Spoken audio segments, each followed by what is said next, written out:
इसमें ये जो पौधे लगे हुए हैं ये किस चीज़ के हैं गुरुजी?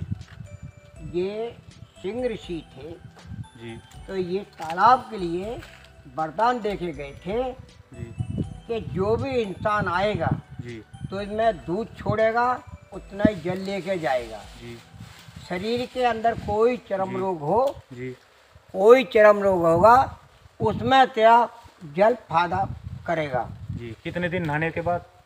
ये तो 4 से 8 दिन नहा लो और आराम से, चर्म रोग के लिए। चरम रोग। दोस्तों नमस्कार, मैं आज एक नई वीडियो के साथ और आपका भाई अंकित ग्रेवाल ट्रैवल व्लॉग से।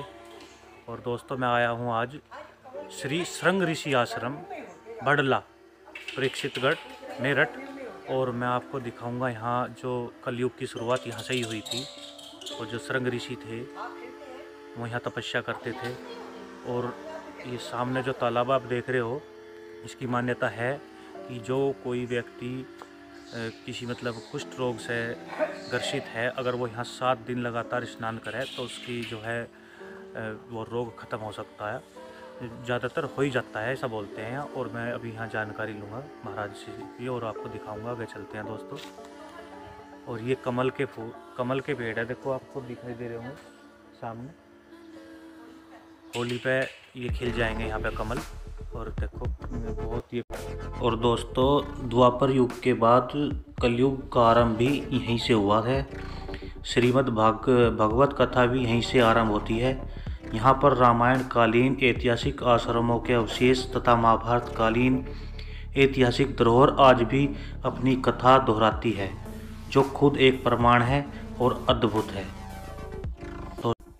दोस्तों यहाँ की जो आस्था लोगों को अपनी ओर आकर्षित करती है। एक बार जो यहाँ आता है बस यहीं का हो जाता है, ऐसा आकर्षण है यहाँ पर।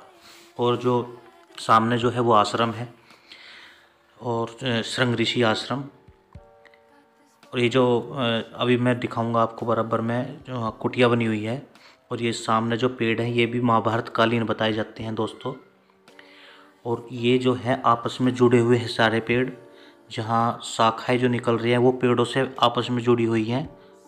और दोस्तों बहुत ही पुराने वृक्ष हैं ये। और दोस्तों कहा जाता है कि महाभारत के भयंकर युद्ध को टालने के लिए संधि प्रस्ताव लेकर भगवान श्री कृष्ण दूत बनकर चले तो रात्रि विश्राम उन्होंने इसी आश्रम में किया था। और भगवान शिव की आराधना कर इस शिवलिंग को गोपेश्वर नाम दिया था दोस्तों। और देखो आगे जंगल है घना और बराबर में कुटिया है।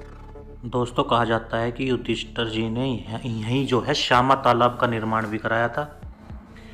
आज भी श्यानी तालाब के नाम से जाना जाता है। यहाँ पर अनेक संतों ऋषियों ने तपस्या की, जिनमें महर्षि कात्यायन, स्वामी दयानंद, नित्यानंद स्वामी, स्वामी करुणासागर, स्वामी नारायण गिरि जी आदि ने इस स्थान पर तपस्या कर इसे और भी पवित्र बनाया।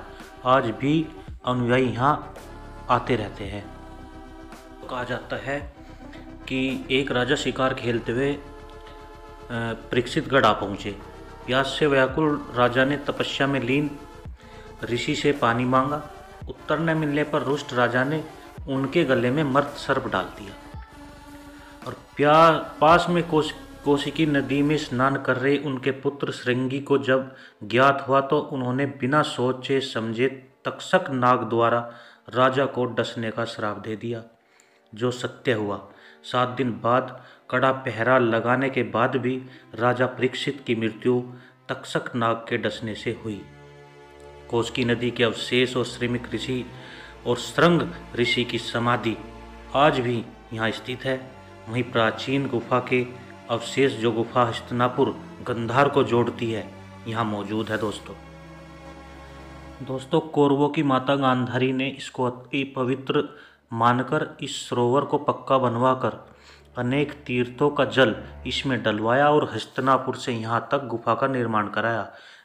और दोस्तों आप सामने देख रहे हो ये वृक्ष जो हैं ये आपस में सभी जुड़े हुए हैं और इनकी शाखाएं जुड़ती चली जाती हैं। और वो सामने जो है बहुत पुराना बता रहे थे यहाँ पे गुरुजी की महाभारत कालीन वृक्ष है, बहुत ही पुराना। और ये सामने जो है श्रृंग ऋषि आश्रम है। और दोस्तों ये जो कुआं है ये भी बताया जाता है कि महाभारत कालीन ही है, पहले से ही बना हुआ है। और इस पर जाल वगैरह अभी डाल दिया होगा, लेकिन ये पहले से ही है, पुराना है बहुत। और सामने आपको मैं लिए चलता हूँ शृंग ऋषि आश्रम, जहाँ उनकी प्रतिमा लगी हुई है। और ये देखो, आप सामने देख सकते हो। और दोस्तों, हमारे महाभारत कालीन इतिहास है ये। और ये देखो, आप दर्शन करिए, ये शृंग ऋषि आश्रम है। राजा परीक्षित ने जो सर्प मारा हुआ, सर्प जो गले में डाल दिया था ऋषि के, वो अब भी ऐसी ही मूर्ति में बनाया हुआ है। और बहुत लंबी कहानी है दोस्तों, जहाँ तक मैंने बताई आपको कैसी लगी ज़रूर बताना कमेंट बॉक्स में। और ये जो है बहुत ही पुराना किला है, और मैं यहाँ के जो गुरुजी हैं उनसे भी आपकी बात कराऊंगा। और अभी हम बात करते हैं शृंग ऋषि कौन थे, कलयुग की शुरुआत कहाँ से हुई थी, और ये तालाब जो है सामने, इसका जो है क्या महत्व है, बताइए गुरुजी। हाँ, ये शृंग ऋषि आश्रम जी। और आजकल का नहीं है, कम से कम 5,500 वर्ष उसको हो चुके। जी। और राजा परीक्षित अपने किला से आए, उसका घूमने चल दिए शिकार खेलने के लिए। जी। जब उन्हें प्यास लगी और साथी थे उनके साथ, वो कहने लगे कि गुरु प्यास लगी है। महाराज कहने लगे चलो आश्रम पर चलते हैं, महात्मा जी के पास पानी पियेंगे। और कलयुग वहाँ पहले आ चुका, उनके सिर पे बैठा हुआ था, राजा के राजा के सिर पर मुकुट था सोने का, सोने में बैठा था। यहाँ पर ही आए महात्मा जो बैठे पे समाधि बैठे हुए थे। जी।